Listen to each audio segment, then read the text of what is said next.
గురుభ్యో నమ శ్రీ మహాగణాధిపతి నమ శ్రీ సరస్వతి నమ. భక్తులారా, వ్యాసప్రోక్త భాగవత మహాపురాణం యథాతథంగా చెప్పుకున్నాం.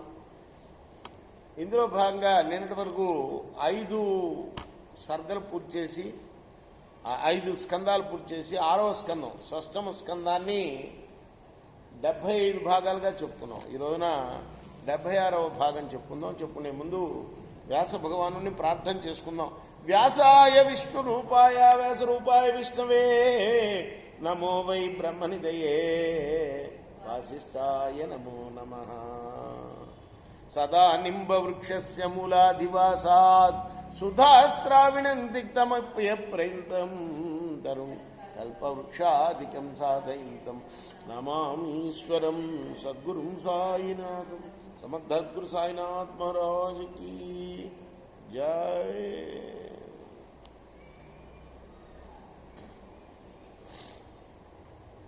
ఇతర దేవతలిచ్చే సంపదలన్నీ కూడాను రాజులిచ్చే మడిమాన్యాల వంటివి. ఆ మడిమాన్యాలు ఆ రాజులతో పాటు నశించిపోయిన విధంగా ఆ దేవతలిచ్చే సంపదలు కూడా వారితో పాటు నష్టమైపోతాయి. విషయవాంఛలను విడనాడి నిన్నెవరైతే ఆరాధిస్తారో వాళ్ళు వేయించిన విత్తనాలు లాంటి వాళ్ళు. అంటే ఏంటి?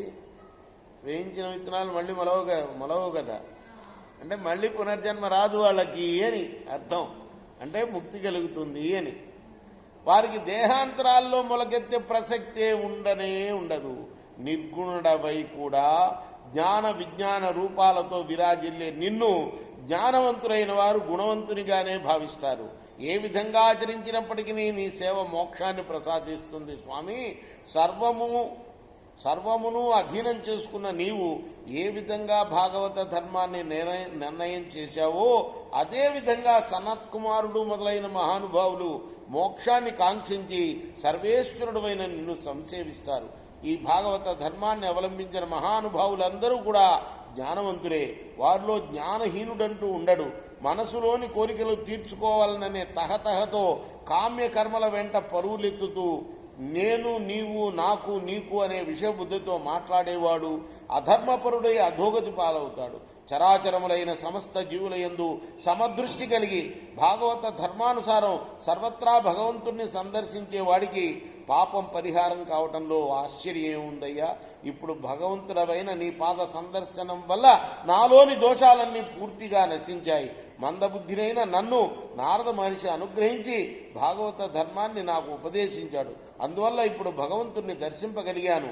మినుగురు పురుగుల చేత సూర్యుడు గోచరుడు కానట్లే సామాన్య మానవులకు జగదంతర్యామి అయిన నీ మహత్యం గోచరం కాదు. అది అందరి చేత ఆచరింపబడేది కాదు. సృష్టి స్థితి లయాలకు హేతుభూతుడవై భగవంతుడవైన నీకు నమస్కరిస్తున్నాను. బ్రహ్మాది దేవతలు వినయ వినమ్రులై నిన్నాశ్రయించి భక్తితో ఎవని స్తోత్రం చేస్తారో ఈ సమస్త భూమండలం ఎవరి శిరస్సు మీద ఆవగింజలాగా ఉంటుందో అటువంటి 1000 పడగల గల మహాభోగివైన నిన్ను సేవిస్తాను. ఈ ప్రకారంగా విద్యాధర చక్రవర్తి అయిన చిత్రకేతుడు, మనం చిత్రకేతోపాఖ్యానంలో ఉన్నాం. ఆ చిత్రకేతుడు భగవంతుడైన ఆదిశేషుణ్ణి సంస్తుతిస్తూ ఉండగా అప్పుడు అనంతుడు చిత్రకేతునితో అన్నాడు, ఓ బుద్ధిమంతుడా, నిర్మలమైన నీ బుద్ధి వైభవానికి మెచ్చుకున్నాను. నువ్వు నాకు చాలా ఆత్మీయుడవి. నారదుడు అంగీరసుడు నా యథార్థ స్వరూపాన్ని నీకు బాగా తెలియచేశారు. అందువల్ల నీవు నన్ను దర్శించగలిగావు. నీ హృదయంలో నా భక్తిభావాన్ని పదిలపరుచుకున్నావు. నా మార్గం మీద నీకు నమ్మకం కలిగింది. ఈ జగత్తులోని సమస్త జీవులు నా స్వరూపాలే. నేను భూతభావనుడిని. ఈ సృష్టిలోని సమస్త రూపాల్ని నిర్దేశించేవాణ్ణి నేనే. బ్రహ్మము శబ్ద బ్రహ్మము 2 శాశ్వతమైన నా దేహాలు. ఆత్మస్వరూపుడనైన నేను అఖిల లోకములందు నిండి ఉన్నాను. ఈ సమస్త జగత్తులు నాలో ఇమిడి ఉన్నాయి. ఈ 2 స్థితులు నాకు అనుకూలంగా నడుస్తూ ఉంటాయి.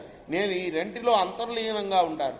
నిద్రించేవాడు స్వప్నావస్థలో సమస్త విశ్వాన్ని సందర్శించి మేల్కాంచిన తర్వాత తాను ఎక్కడ ఉన్నాడో తెలుసుకుంటాడు. అదేవిధంగా జీవులు ఈ విశాల సృష్టి యందు విహరించి తిరిగి ఏదో ఒకనాడు భగవంతుని మాయ నుండి విడిపడ్డవారై పరమార్థాన్ని తెలుసుకుంటారు. జీవుడు నిద్రించే సమయంలో ఇంద్రియాలకు అతీతుడై ఉంటాడు. అతన్ని గుణాలు ఏవి కూడా ఇంద్రియాలను స్పృశింపవు.